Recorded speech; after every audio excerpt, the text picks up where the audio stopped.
Necesitamos una visión y necesitamos que la visión de Dios, la visión que está en la Escritura, sea tomada como la nuestra, para que en realidad nuestros grupos puedan ser esos grupos con vida. Vamos a usar algunos pasajes, usted si quiere los anota: Proverbios 28, 18, Jueces y Mateo. Regresando a los sermones anteriores, hace 2 semanas, hablamos que la mortandad, la tibieza y la falta de fruto, la esterilidad, son enemigos permanentes, declarados y mortales del pueblo de Dios. Sobre todo de cristianos comprometidos. Los cristianos más comprometidos tienen que estar atentos a esto, porque la mortandad, la tibieza y la esterilidad son enemigos permanentes. O sea, es algo que en cualquier momento, si no estamos atentos, si no estamos velando en el hombre interior, estos enemigos pueden venir sobre nosotros. Necesitamos, lejos de ser muertos, ser vivientes. No de un cristianismo de palabras, sino de un cristianismo que se muestre como vida. Lejos de ser gente tibia, necesitamos ser fervientes para el Señor, ser ardientes con el Señor. Y lejos de ser estériles, nosotros necesitamos ser fructíferos. Cuando cada uno de nosotros de esa manera, en nuestro grupo se ha de manifestar la vida. Y el lema que tenemos es que seamos grupos con vida, que transmiten la vida, lo podremos ver visible. Que nosotros podamos ser como grupos que transmiten vida, depende de lo personal en cada uno de nosotros. Y eso es lo que queremos mirar hoy. La degradación del cristianismo, y fue lo que venimos viendo en la iglesia de Apocalipsis. La iglesia de Apocalipsis, hermano, está en el final de la Escritura. Nosotros vemos en la Escritura una iglesia, pero al final vemos al Señor llamando la atención de la iglesia. Cuando da el mensaje a las 7 iglesias y señalábamos la manera en que la iglesia se fue degradando al pasar el tiempo. La degradación de la iglesia se debe fundamentalmente a eso que hemos puesto allí, a la ausencia o a la escasez, diríamos en algunos casos, de revelación divina. Cuando nosotros pensamos en esto, pensamos en ese pasaje de Proverbios 18, creo que usted lo busque. Proverbios 18, sobre todo en la primera parte. Lo que nosotros vemos en la iglesia, la degradación que vemos en la iglesia hoy, se debe a eso, hermano. Decíamos a la ausencia, y cuando no hay ausencia, es a la escasez de revelación divina. Es muy importante la revelación divina, muy importante. Mire el versículo 29, 18, ¿ya lo tiene allí? Sobre todo la primera parte. La primera parte del versículo 29, 18, ¿qué dice allí? A ver, alguno lo lee en voz alta por ahí.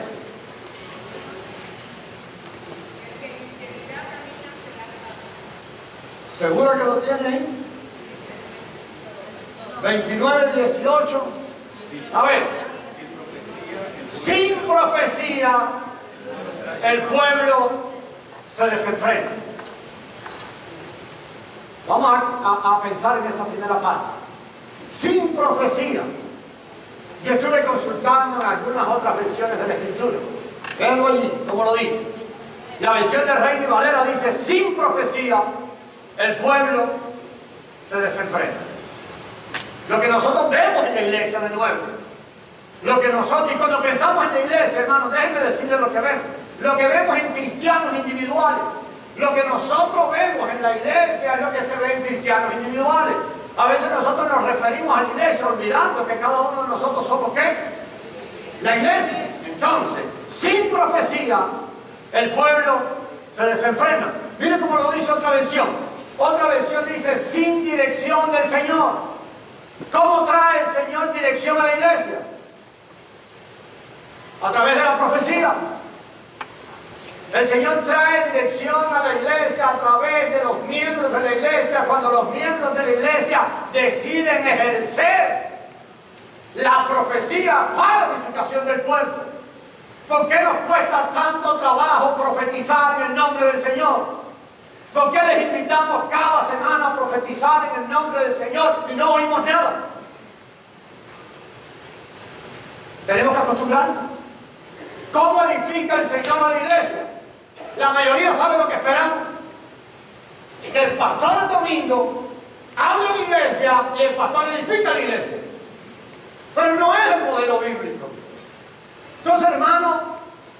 Señor tiene que abrir nuestros ojos para que regresemos y tomemos el modelo bíblico. Un cristiano está madurando y siendo transformado a través de un proceso de perfeccionamiento cuando él llega el momento en que edifica a la iglesia, en que vive para la iglesia, en que piensa en la iglesia y pensando en la iglesia, él ejerce y ejercita su espíritu para ejercer su ministerio profético. Entonces profetiza, ¿qué quiere decir? Habla a Cristo, habla por Cristo a la iglesia, para que entonces la iglesia sea edificada. Amén. Entonces otra versión dice así: sin dirección divina. ¿Cómo trae dirección divina el Señor a la iglesia? A través de la profecía de los unos a los otros. Nosotros con la misma depravación de la iglesia nos hemos acostumbrado a ¿qué? A que nos sentamos y que sea un maestro o que sea alguien que sabe más que nosotros quien ahora empiece a enseñar. Pero no es así en la Escritura. Entonces el Señor está diciendo, sin profecía, sin dirección del Señor. El Señor trae dirección a través de la profecía. Sin dirección divina, es la dirección de Dios la que empieza a venir a la iglesia. Cuando los miembros de la iglesia ejercitan su ministerio, una vez que los miembros de la iglesia han madurado y ejercitan su espíritu y entienden la vida de la iglesia. Otra versión lo dice así: sin visión profética. Fíjense, que están diciendo lo mismo en distintas maneras. Y la otra versión dice así: sin visión. ¿Qué pasa cuando no hay visión? ¿Qué dice el proverbio? El pueblo se desenfrena. Hay una escritura importantísima. Busque al profeta Oseas cuando estaba hablando a la iglesia. Profeta 6. Oseas capítulo 6, por favor. Oseas capítulo 6. Y vamos a mirar esto en la práctica. Cómo esto se manifestó en el pueblo de Dios, en el Israel. Oseas 6. Veanlo allí. Oseas 6:4. También te decíamos, sobre todo en la primera parte. Oseas 6. Perdón, 4:6. Véalo ahí, hermano. ¿Ya lo encontró? Oseas 4:6.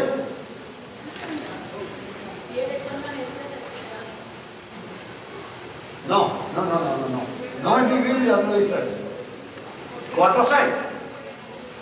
Mi pueblo, dice el Señor, fue destruido. ¿Por qué? Por falta de conocimiento. Dejen volar, hermano, y miren la iglesia de hoy. ¿Qué es lo que vemos?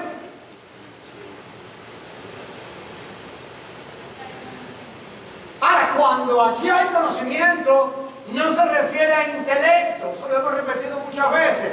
Se refiere a un conocimiento experimental. Se refiere a una experiencia subjetiva del Cristo resucitado en nuestro interior.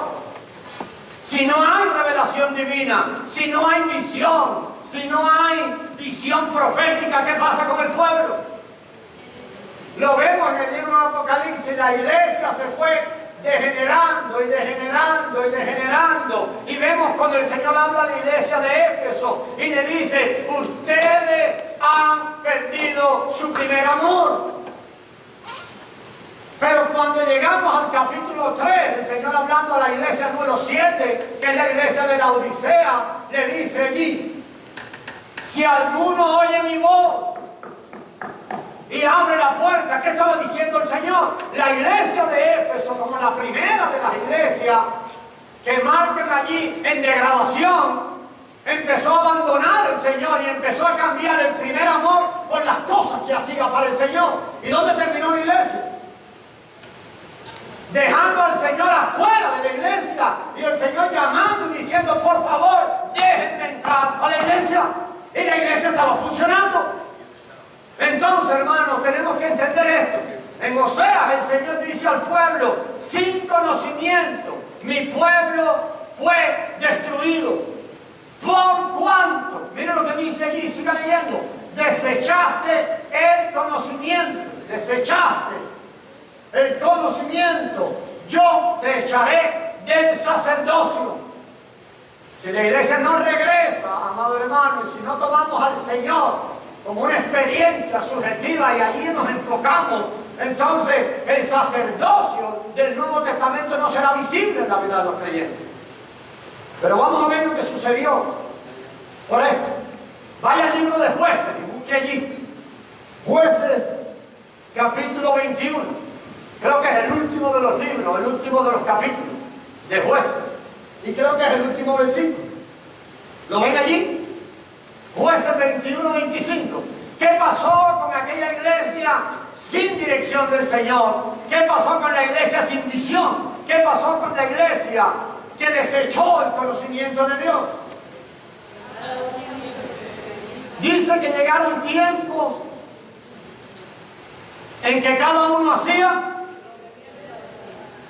¿Qué le parece eso con la iglesia de hoy? Cuando desechamos la visión de Dios, ¿qué empezamos a hacer cada uno?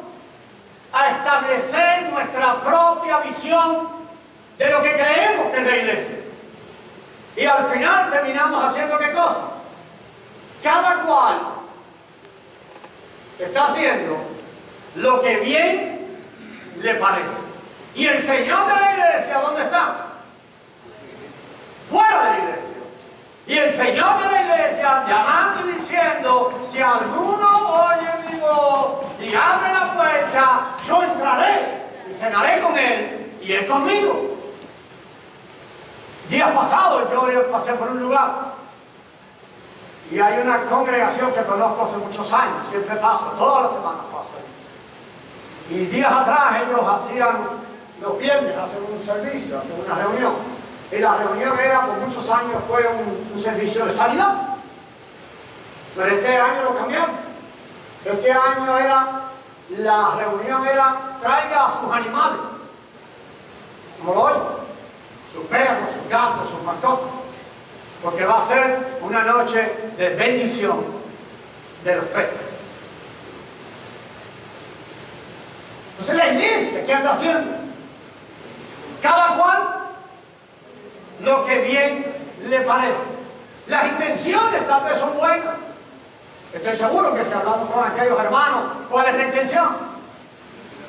Que personas de la comunidad se acerquen y traigan los perritos y los gatitos y lo que tengan, y al final vamos a hacer contactos con la comunidad y los vamos a ganar para Cristo y bla bla bla y bla bla bla y bla bla bla y bla bla bla. Pero nada de eso tiene que ver con la intención del Señor. Entonces el pueblo, ¿qué está haciendo? Cada uno lo que bien le parece. Y los resultados son claros, hermano. Los resultados son claros, son visibles. Cuando cada uno, dice, de aquella época hacía lo que bien le parecía. Lo que bien le parecía. Y esto siempre nos lleva al inicio del propósito de Dios. Donde Dios creó al hombre en el huerto. ¿Qué le dijo? Puso frente a él dos árboles, ¿se acuerdan? Y estamos en el inicio. Y le dijo: por favor, de todo árbol del huerto podéis comer, pero no comáis del árbol del conocimiento del bien y el mal. Cuando cada uno se encuentra haciendo lo que bien le parece, ¿qué está diciéndonos allí? Que el hombre sigue operando, no por el árbol de la vida, sino que el hombre sigue operando, cada uno de acuerdo al árbol del conocimiento del bien y el mal. Y el árbol del conocimiento del bien y el mal tipifica ¿qué cosa? Lo hemos repetido hasta el cansancio. Siempre tipifica muerte al final, pero siempre tipifica ¿qué cosa? Ir a la mente. Siempre tipifica ir a lo que nosotros creemos. Siempre tipifica a Satanás. Siempre tipifica independencia de Dios. Entonces eso es lo que hemos visto, eso es lo que seguimos viendo. Por eso, amados hermanos, necesitamos ser rescatados de esa degradación. ¿Cómo somos rescatados de esa degradación? Pues el Señor nos lleva a la Escritura y el Señor comienza a revelar en la Escritura. ¿Recuerdan cómo fue el hijo pródigo traído de aquella tierra lejana? el que llamamos el hijo pródigo, hermano, ¿cómo fue traído? Por la operación interna del Espíritu Santo en la tierra lejana. Fue en la tierra lejana donde sus ojos fueron abiertos. Y él vio, dice que volvió en sí. Nosotros necesitamos clamar como el apóstol Pablo clamaba por la iglesia en Efesios 1, 16, 17. Que el Señor nos dé espíritu de revelación y sabiduría en el conocimiento de Él. Esto no es algo que se hace con la fuerza humana. Necesitamos ir al Señor. Necesitamos por eso siempre arrepentirnos, siempre volver nuestra mente al Señor. Para que sea el Señor, una vez iluminada la conciencia, que traiga convicción de que estamos caminando en la tierra lejana. Siempre que caminamos en la tierra lejana, esto sucede. Nosotros debemos aborrecer el estado de muerte, el estado de tibieza y el estado de esterilidad. ¿Qué quiere decir nosotros? Vuelvo a pensar, no piense, oh hermano, los miembros del centro cristiano, no, mira, yo pienso en cada miembro de la iglesia, en cada uno de nosotros. Debemos aborrecer eso, aborrecer el estado de muerte, aborrecer la tibieza y aborrecer la esterilidad. Tenemos que ver el cuerpo de Cristo, tenemos que verlo. Ahora, ¿cómo es que lo vemos? Yendo a cursos, haciendo ayuno. ¿Cómo lo vemos? Lo vemos solamente por revelación. Solamente lo vemos por revelación divina. Y nosotros tenemos que anhelar esto, hermano, para que entonces, una vez que veamos el cuerpo de Cristo, sea la visión para la iglesia. Y la iglesia deje entonces de qué cosa? De cada uno hacer lo que bien le parece. Cada uno entonces va a empezar a amar la experiencia interior con el Cristo resucitado, una experiencia subjetiva adentro, porque vemos el cuerpo y entendemos y vemos, nos ha mostrado el deseo del corazón del Padre. ¿Cuál es el deseo del corazón de la iglesia hoy? Posiblemente lo que deseamos es ver toda la silla llena. Yo deseo ver más personas. Pero lo que el Padre desea, ¿sabe qué es? Ver al Hijo. El Padre desea a su Hijo. El Padre desea al Hijo. La razón por la que el Padre crea es la iglesia. Si vamos a profundizar más, es la iglesia. ¿Qué es la iglesia? ¿Y qué es el cuerpo de Cristo? No mire para atrás y decirme que es la iglesia. La iglesia es el cuerpo de Cristo, ¿sí o no? Muy bien. ¿Qué es la iglesia? ¿Y qué es el cuerpo de Cristo? ¡Cristo! ¡Es Cristo! ¿Quién es mi cuerpo? Soy yo. ¿Verdad que sí? Así de sencillo, ¿eh? El Padre quiere tomar a su Hijo. El Padre quiere tomar la iglesia. El Padre tiene un cuerpo sobre la tierra que es de todo su agrado, quien lleva satisfacción a su corazón. ¿Quién es? Cristo. ¿Pero quién es Cristo? Es la iglesia. Pastores, que nosotros nos reunimos en un grupito allí de hermanos medio chuecos. ¡Es la iglesia! ¡Es la iglesia! ¡Es la iglesia! Pastores, que hay 3 hermanos y 4 hermanos. ¡Es la iglesia! ¡Es la iglesia! ¡Es el cuerpo de Cristo! ¡Es Cristo! Entonces tenemos que regresar al propósito del Padre. Tenemos que regresar al corazón del Padre. El Padre quiere la iglesia. El Padre quiere a su Hijo. El Padre anhela ver el cuerpo de su Hijo. Que nuestros ojos sean abiertos, amados hermanos, para que veamos la iglesia. El disfrute del Padre es la iglesia. Pastor, yo soy hermano, el disfrute del Padre es la iglesia. El disfrute de nosotros sea la iglesia. Y no hay lugar donde va a haber expresión y disfrute de la vida del Hijo como la iglesia. Porque la iglesia es el Hijo. Entonces, quiera Dios traer sobre nosotros Primero, el Espíritu Santo necesita moverse allá dentro de nosotros y enseñarnos lo que el hijo pródigo vio. ¿Qué vio? Estoy lejos de la casa de mi padre. Él no vio que había perdido el dinero. Pastor, pero si lo vio, no. Él regresa a casa del padre. Él lo que ve fue, en la casa de mi padre, los jornaleros. Él lo que vio fue la casa del padre.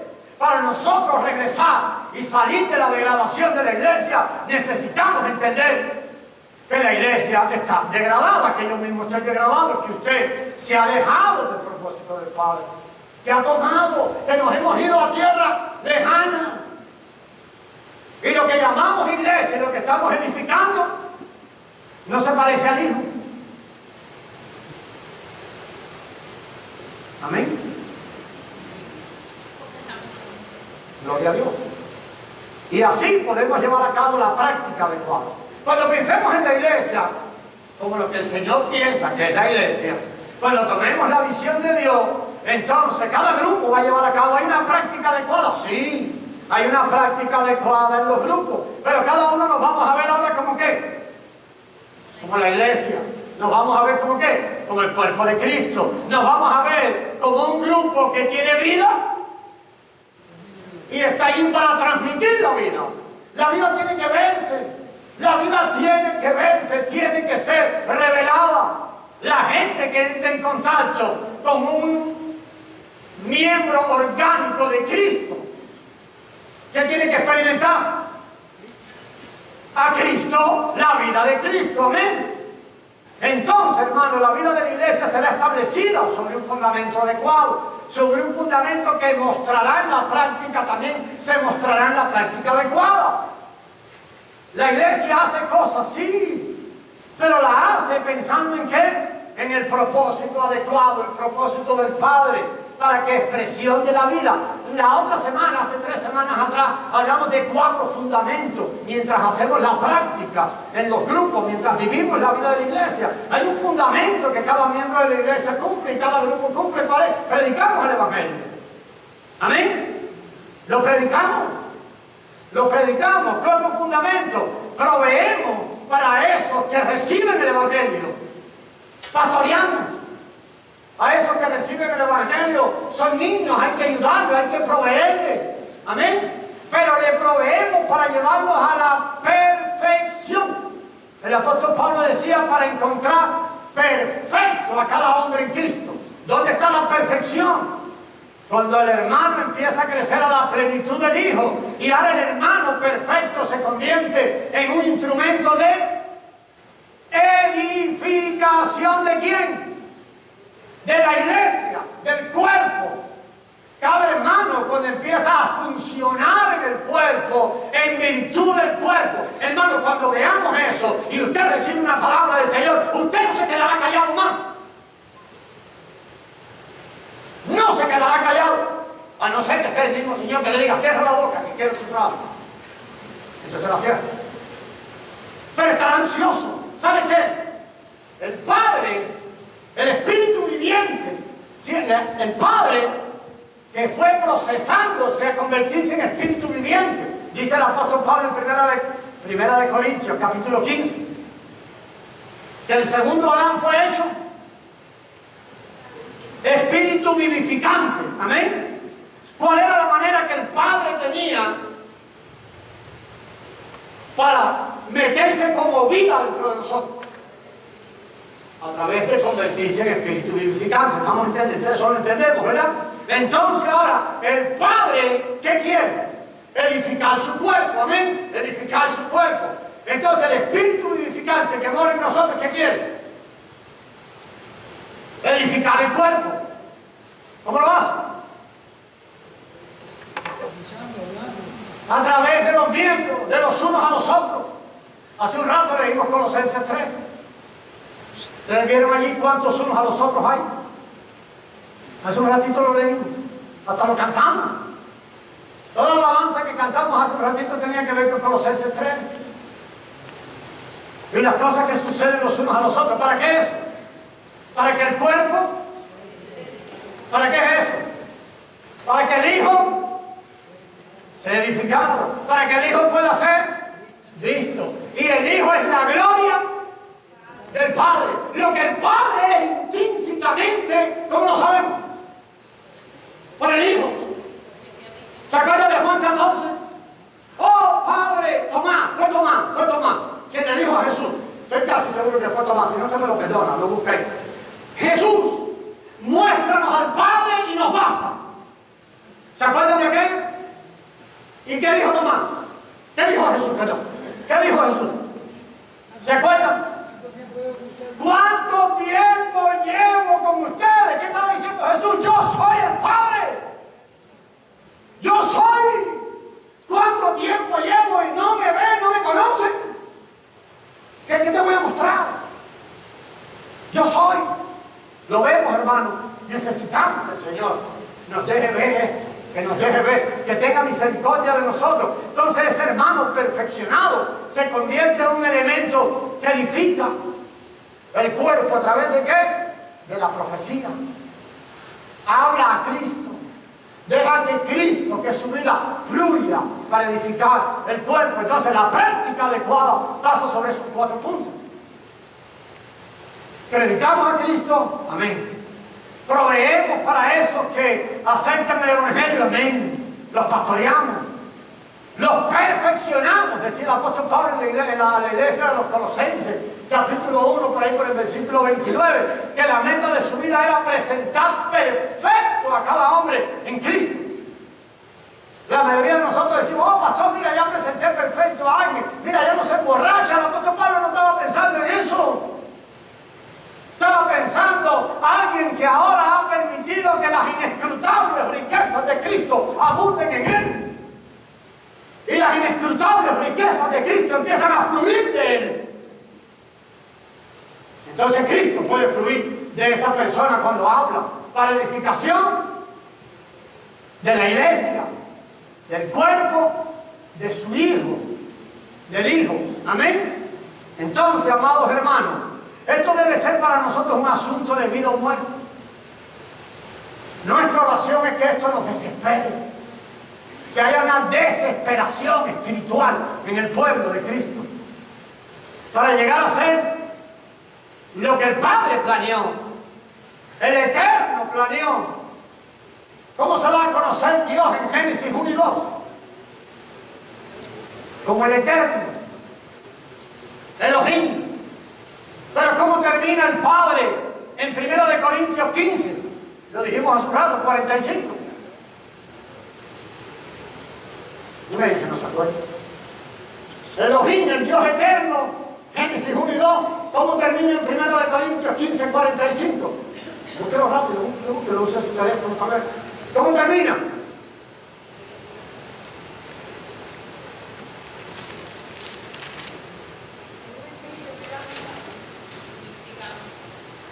Como espíritu vivificante, ¿lo ven?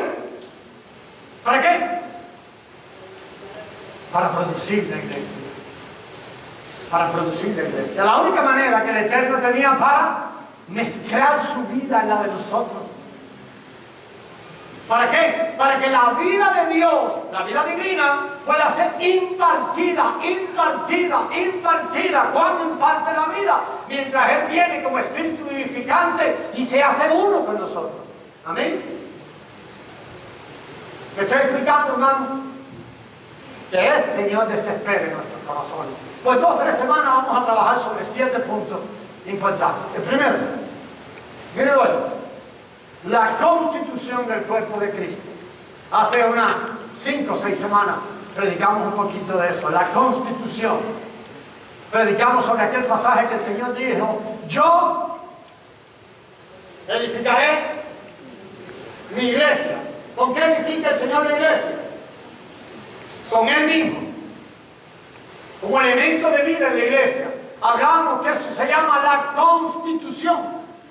Pero un segundo punto que vamos a revisar tiene que ver con el crecimiento de Cristo en su cuerpo, para que éste crezca. ¿Cómo crece el cuerpo de Cristo? Cuando Cristo mismo crece en la vida de cada miembro. Siempre decimos esto, a ver, voy a adelantarme un poquito. Oh, hermano, estoy creciendo. La verdad es que tú no creces. No creces. Y pídele a Dios siempre que tú no crezcas. Si tú creces, crece Adán. Lo importante es que tú no crezcas. Lo importante que es tu crecimiento viene cuando Cristo, el elemento de vida, aumenta dentro de ti. ¿Estamos viendo la diferencia? Y lo bueno sería que tú disminuyas siempre. Es más, no va a crecer Cristo hasta que tú no disminuyas, pero el elemento de vida. Entonces vamos a ver crecimiento, vamos a ver constitución. Constitución de la iglesia. Cristo como el elemento que constituye la iglesia. Vamos a ver el crecimiento de Cristo en su cuerpo para que éste crezca. Vamos a ver entonces lo que se produce cuando este elemento divino crece en nosotros. Lo que llamamos la transformación. Hace un ratito cantamos de la transformación. Amén. Cantamos de la transformación. La transformación se produce cuando, dice allí, la transformación de los santos. Lo vamos a ver. No va a ser hoy. No vamos a hacer hoy, la otra semana. Pero vamos a ver eso. La cuarta cosa que vamos a ver es el resultado de estas tres cosas operando juntas. De la constitución de Cristo creciendo en cada uno siendo transformado. Estos tres elementos, ¿para qué? Para que entonces se vea ahora la edificación del cuerpo. ¿Quiere el Padre que el cuerpo sea edificado? Amén. Quiere que el cuerpo de su Hijo sea edificado. ¿Qué es lo que está haciendo Él en este tiempo? Edificando morada para su Hijo. Amén. Otra cosa que vamos a ver, otro punto, vamos a ver esto. El ministerio del Nuevo Testamento. Uno de los problemas de la iglesia que el Señor nos ha mostrado es este, hermano. Estamos metidos en tantas cosas. Ve la iglesia verde, la iglesia que bendice perrito. Ahora vas a ver la iglesia que celebra Halloween. Pero pastor, eso es maldito. La mayoría de las iglesias que celebran Halloween no lo hacen para eso. Ellos saben que es maldito. Llenan el patio de calabaza. Tengo unos hermanos que hay una iglesia en su barrio y me dijeron, pastor, vendieron el edificio. Eso terminó yéndose. Vendieron el edificio para un lugar de plantas. ¿Cómo se llama eso? Un vivero. Sí, un vivero, una cosa, no sé bien cómo se llama, pero para vender plantas y tierra y eso. Nursery. Entonces, ¿sabe lo que le dijeron los vecinos? Oh, gloria a Dios. ¿Cómo, hermano? Sí, hermano. Cuando venía Halloween, qué pena, teníamos una vergüenza tremenda. ¿Por qué? Porque esa era la iglesia en toda esta zona donde todo el mundo venía a comprar calabazas y venía a comprar. Necesitamos, amado hermano, que veamos la iglesia. Necesitamos ver el ministerio. Si tú hablas con ciertos hermanos, ellos dicen que estamos haciendo el ministerio. ¿Pero cuál es el ministerio del Nuevo Testamento? Vamos a trabajar sobre eso, tal vez en unas 2 semanas más. También vamos a ver sobre la enseñanza de los apóstoles. Los católicos definieron algo que se llamó la sucesión apostólica. Una extraordinaria mentira que se ha infiltrado, hoy está operando en la iglesia cristiana. Hoy hay muchos que se han denominado apóstoles y toda esa historia, usted lo ha visto mucho, y para ser un apóstol, y tú si quieres funcionar como una iglesia, que crezcas y todo eso, tienes que dejarte ahora ponerte bajo la cobertura apostólica de otro apóstol, porque entonces, y todo eso es un pensamiento que vino de la iglesia católica. Pero como le gusta a Adán, nosotros tomamos. Y está allí haciendo añicos en la iglesia. Vamos a revisar lo que era la enseñanza de los apóstoles. Lo que era eso de la enseñanza de los apóstoles. ¿Qué era eso? ¿Qué es eso? Dice que en la iglesia de los Hechos perseveró en qué? En la enseñanza de los apóstoles. Vamos a ver lo que eso significa. La enseñanza de los apóstoles. También vamos a ver la comunión de los apóstoles. Es importante que la Escritura nos llama a permanecer en la comunión de los apóstoles. O sea que vamos a ir sobre esos 7 puntos durante 2 o 3 mensajes. Hoy tal vez llegamos al segundo punto. El primer punto hablamos de la constitución. Mire, los primeros 4 puntos, amados hermanos, ahí está. Mire, el primero, la constitución. El segundo, el crecimiento de Cristo. El tercero, la transformación de los santos. El cuarto, la edificación del cuerpo de Cristo. Esos 4 puntos dependen de una sola cosa. Los 4 tienen algo en común. ¿Sabe qué es? La vida. que ha sido fuerte en nosotros. La vida es la constitución. El crecimiento de cada uno de nosotros depende de qué? Del aumento de esa vida. La transformación viene ¿por qué? Por la transferencia de la vida. Y al final esos tres resultan en qué entonces? En la edificación del cuerpo como elemento, con Cristo, siendo Cristo el elemento de vida que edifica la iglesia. Entonces los 4 puntos tienen eso en común. Los primeros 4 puntos se llevan a cabo por medio de la vida de la iglesia, o con la vida, o por medio del elemento de vida, no con técnicas humanas. Qué bueno que lleguemos al punto, hermano. Pero eso tiene que venir por revelación del Señor. ¿Cuántas técnicas usted ha tratado de aplicar en su propia vida para crecer?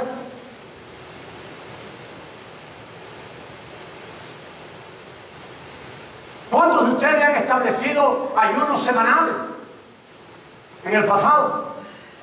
¿Solo yo? ¿Cuántos de ustedes han establecido metas de la lectura de la Biblia y sus tiempos devocionales todos los días? Nosotros le animamos a hacerlo. Pero ¿cuántos de ustedes lo han establecido como para crecer? ¿Cuántos de ustedes han visto que eso es un fracaso en su vida? Que nunca ha llegado a nada. Que nunca lo han llevado a cabo. Aparte de mí hay alguno más. Hermanos amados, que el Señor nos ayude a ver la realidad de esto. La constitución del cuerpo de Cristo. Constitución. ¿De qué estamos hablando cuando hablamos de constitución? Constitución, parece de ley. Constitución. ¿De qué habla? ¿De qué habla? Constitución. ¿De qué está constituida esta mesa? De madera. Muy bien. ¿Y la silla donde usted está sentado? Habla del elemento que la sostiene, del elemento que identifica. Amén. Eso es la constitución del cuerpo de Cristo. Ese punto es importante. La constitución del cuerpo de Cristo es vida. El cuerpo de Cristo no está constituido de otra cosa que no sea de vida. El cuerpo de Cristo tiene vida interna. Amén. El cuerpo de Cristo está constituido de vida. El cuerpo de Cristo, la iglesia, no ha sido constituido, no será constituido, nunca será constituido por pensamientos de hombres, ordenanzas. Lo hemos tratado de hacer así. Se necesita hacer esto y esto. Se necesita dejar de hacer esto y esto. Resultado. Tenemos una iglesia donde el Señor está llamando. Por favor, déjenme entrar. Si abren la puerta, yo voy a entrar. Tenemos una iglesia degradada. ¿Por qué? Porque hemos querido edificar la iglesia por medio de ordenanza. ¿Cuántos años llevamos peleándonos, hermanos, por cómo se visten las hermanas? ¿Sí o no? ¿Cuántos años llevamos peleándonos por cómo cantar? Si hay que tener batería o no hay que tener batería.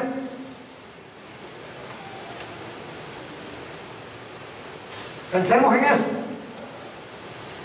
Dios, el Dios eterno, que estaba en la eternidad, dijimos que el nombre de Dios eterno es el Dios Elohim, ¿verdad? Se encarnó para ser ahora Él el sembrador. Y vea esto, hermanos, pongan atención. El Dios eterno decidió encarnarse. ¿Qué quiere decir encarnarse? Hacerse carne, hacerse hombre. Se refiere a hacerse hombre. No se refiere a hacerse vieja naturaleza, se refiere a hacerse hombre. El Dios eterno decidió hacerse hombre, pero ¿cómo lo hizo? Él mismo viene y se siembra Él mismo en cada vida. Mateo 13:13, búsquenlo. No, perdón, no 13:13, 13:3. Vamos, ahí está una parábola que le gusta mucho a muchos de ustedes. Mateo 13:3. Ese capítulo de Mateo 13 es extraordinario. Mateo 13. 3. A ver.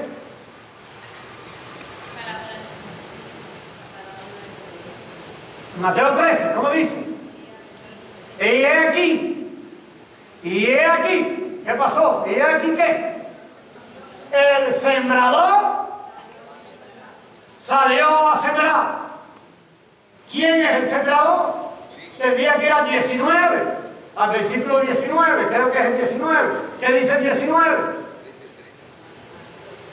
Ahí mismo en el 13, el versículo 19. A ver. Entonces 18 será. Sí. ¿Cuál es el que dice del sembrador? El que fue sembrado. Entonces, ¿qué hace? ¿Qué es lo que el sembrador siembra? El sembrador se siembra él mismo como semilla en el corazón de cada uno. ¿Vemos eso? ¿Para qué?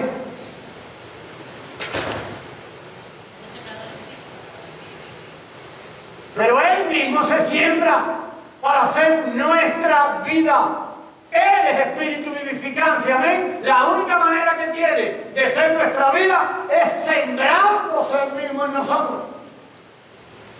¿Lo ven? Sembrándose él mismo en nosotros. Entonces, él se siembra en nosotros.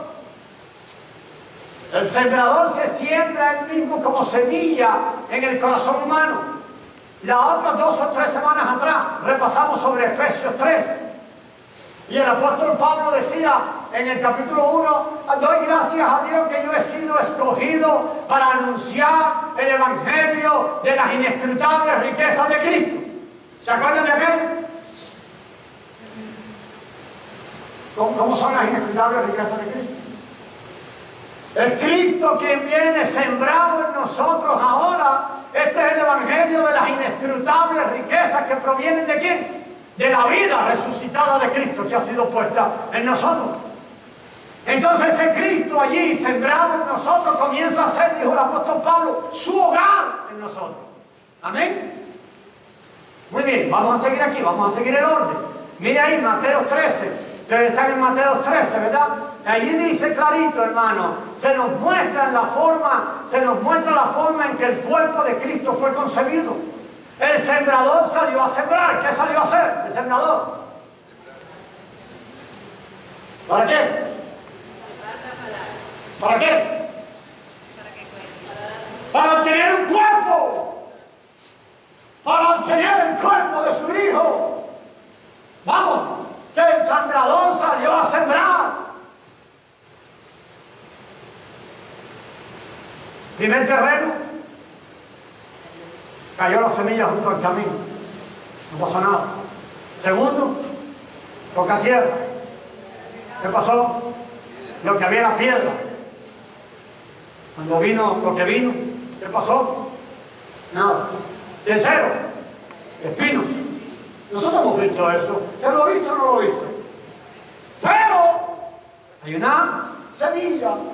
El sembrador se sembró como semilla en algunos corazones. Y esos corazones el sembrador los convierte en ¿qué? En terreno fértil. ¿Estamos viendo, amado? ¿Para tomar qué? Su cuerpo. ¿Para tomar qué? Su iglesia. Amén. Entonces, amado, qué bueno eso. Vemos cómo Dios lleva adelante su plan. ¿Quién inició el plan? ¿Quién lo planeó? ¿A quién se le ocurrió? ¿Quién lo va a llevar a feliz término? Él. ¿Cómo lo va a llevar? Constituyéndose, hermano. Entonces empezamos a ver que cuando hablamos de constitución, hablamos de un cambio metabólico profundo y orgánico. Esto no es lo que hemos hecho por mucho tiempo. Cambios de afuera. Cambios de afuera. No. Cuando entonces la vida empieza a ser transmitida al interior de nosotros Lo que nosotros siempre queremos quitar será quitado. Será quitado. ¿Cuándo? Sin esfuerzo propio. Entonces, hermano, es la constitución. En la encarnación, Dios en Cristo se siembra como semilla en todo nuestro ser. Él mismo es el que se siembra. Y según Juan 12, 24, un capítulo importantísimo, dice que el grano de trigo cae a tierra y pueden pasar dos cosas.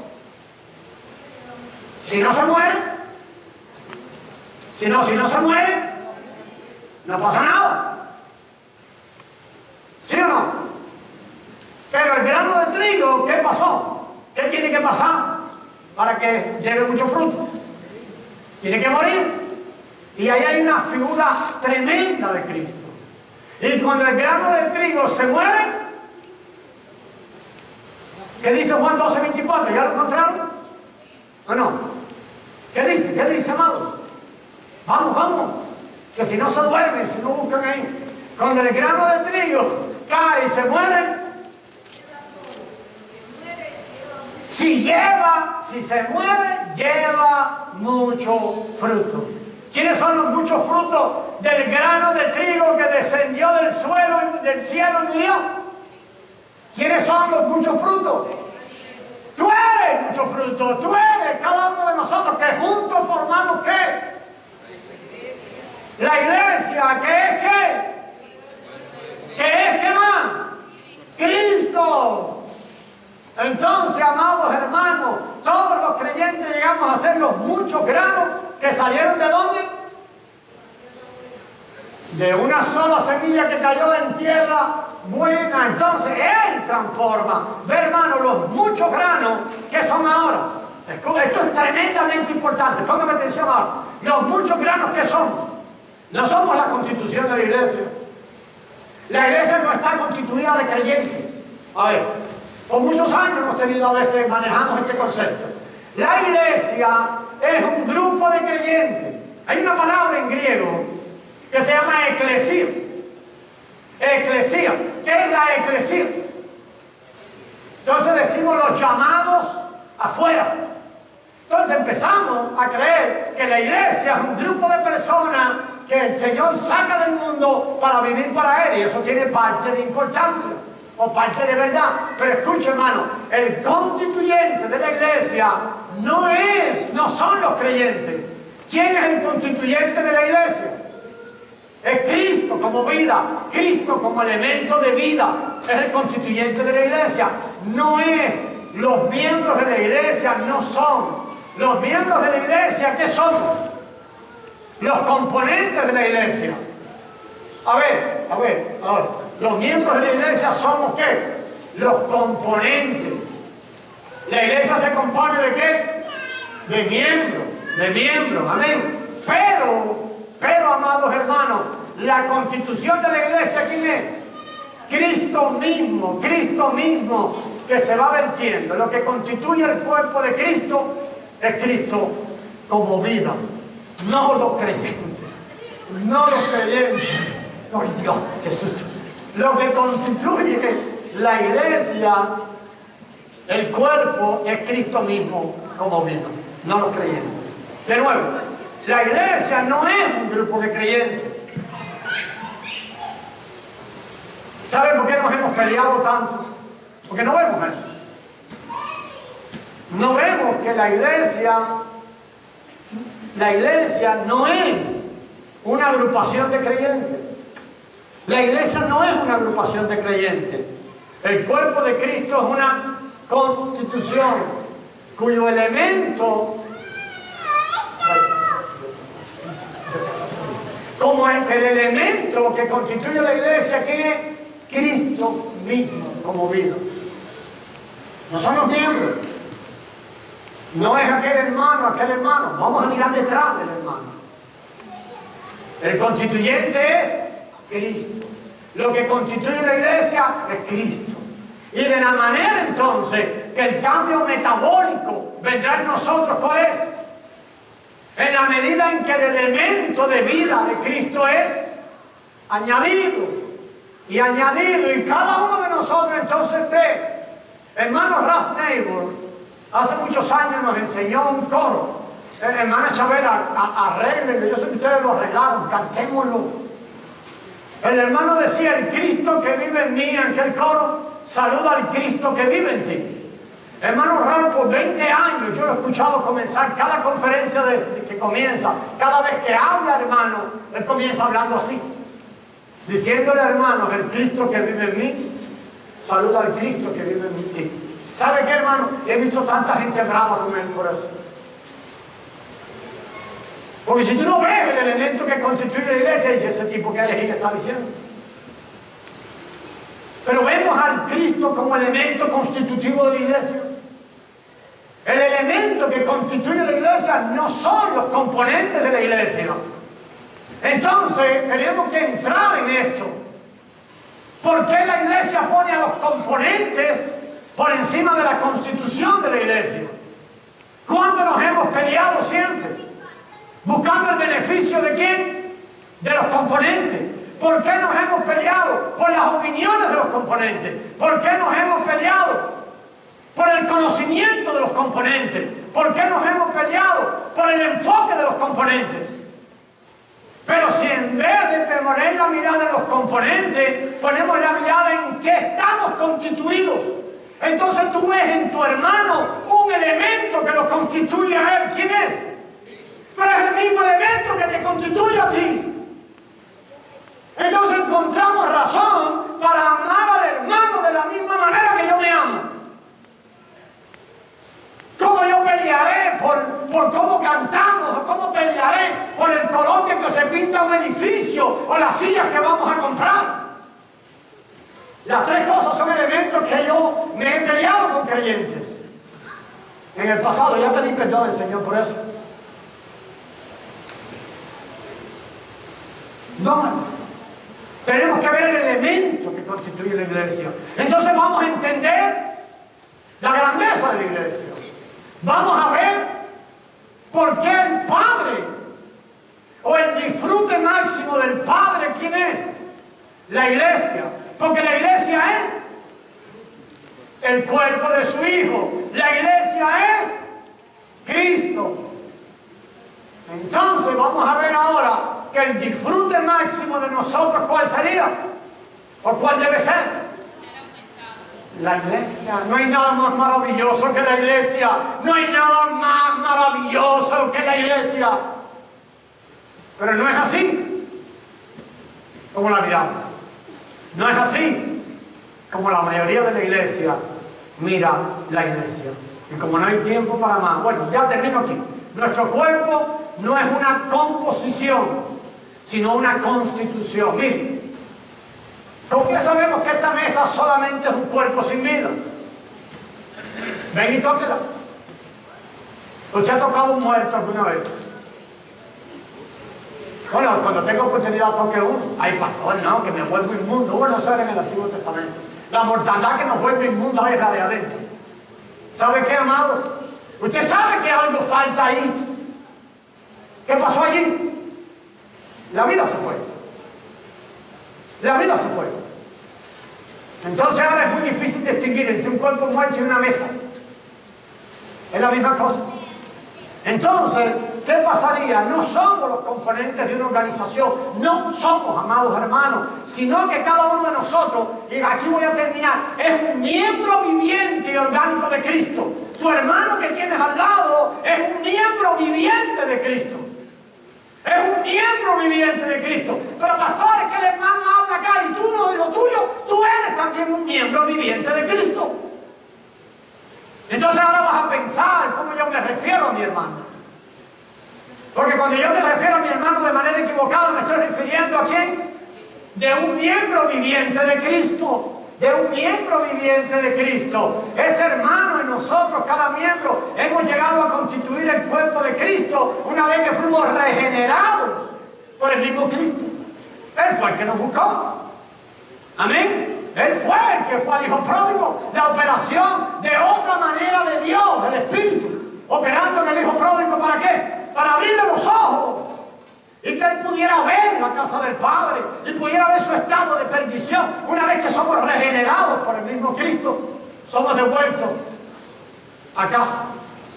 Y hemos sido devueltos a casa. Y hemos sido injertados por el Espíritu Santo, ¿dónde? En el cuerpo de Cristo. Esa es la obra bautizadora del Espíritu Santo. Entonces, qué bueno, amados hermanos. Este organismo está constituido no solo de la verdad, sino que también está constituido por el mismo Cristo como elemento de vida. Pero lo vamos a dejar aquí.